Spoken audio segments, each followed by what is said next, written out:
So very beautifully, Srila Prabhupada in this purport and in one of his lectures which he speaks on this verse, he describes Nashta Prayeshu. Prayeshu, Prabhupada is translating as almost to nil. So then when we regularly hear and serve the Bhagavata, which we will come to that, the effect is that almost all the anarthas or unwanted things, Prabhupada elaborates on what is abhadreshu, things which are unwanted. Prabhupada explains in the modern times, people even don't understand what is unwanted things. What we would consider the kam, krodh, lobh, moho, matsarya. Many of the things are nowadays considered as wanted. People want to become, you want to be envious, you want to be competitive, you want to have lust. So that is glorified. But then Prabhupada explains that abhadreshu, these are the abhadra, these are the unwanted things which are inauspicious, which are troublesome. All that is troublesome to the heart. So these are the things which are troublesome. And Prabhupada begins the purport by saying, here is the remedy. So this is the solution for all the inauspicious things. Nashta prayeshu abhadreshu nityam bhagavat sevaya. So therefore, Prabhupada explains that how this, when we follow this process, hearing about Krishna, serving the Vaishnavas, serving the devotees, Prabhupada explains the person Bhagavat and the book Bhagavat. So there is no difference, because what the book Bhagavat describes, the person Bhagavat follows. It's like the book Bhagavat also talks about the devotees.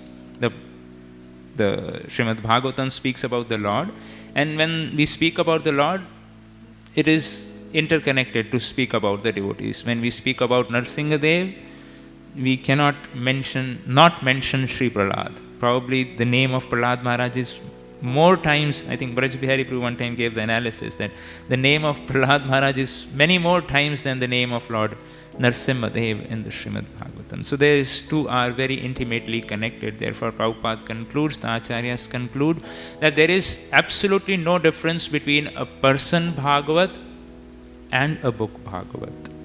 And when one serves regularly, Nityam Bhagavata Sevaya, Prabhupada at many occasions explains this word, Nityam Bhagavata Sevaya. Prabhupada would say that, I don't know where this Saptaha Bhagavata Sevaya has come. Prabhupada would say, this is Karma Kandiya.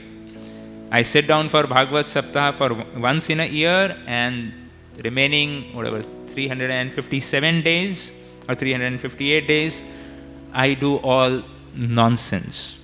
No, Prabhupada said no. Nityam Bhagavata Sevaya. Therefore, Prabhupada translates this by regular attendance in classes on the Bhagavatam. So therefore, we have a system of attendance on the Srimad Bhagavatam. Regular attendance in Srimad Bhagavatam. This is all the anarthas. Of course, it can be heard on FM or then the YouTube or whatever, but that attendance is being taken by the Lord. So in temple, we can do whoever comes in the temple hall, but for the others.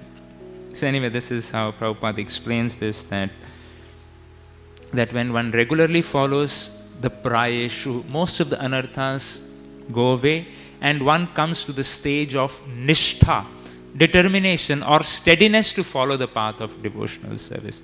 In one of the lectures, Prabhupada gave an example how the Prabhupada mentions that this little girl you see, Saraswati, see, he has heard so many classes, now he is practicing bhakti with great nishtha. And Prabhupada said, one boy told him that, why are you chanting Hare Krishna? And she slapped him and told him, this is good, I will chant. Prabhupada said, this is nishtha.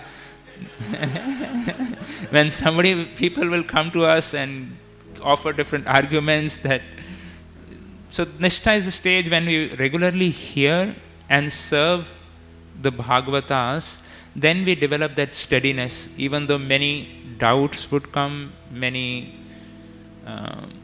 temptations would come, but once we are on the path, then because of this bhaktir bhavati naishtakhi, we will never give up the path. Therefore, it is very, very important for a sadhaka to come to the level of nishtha bhakti.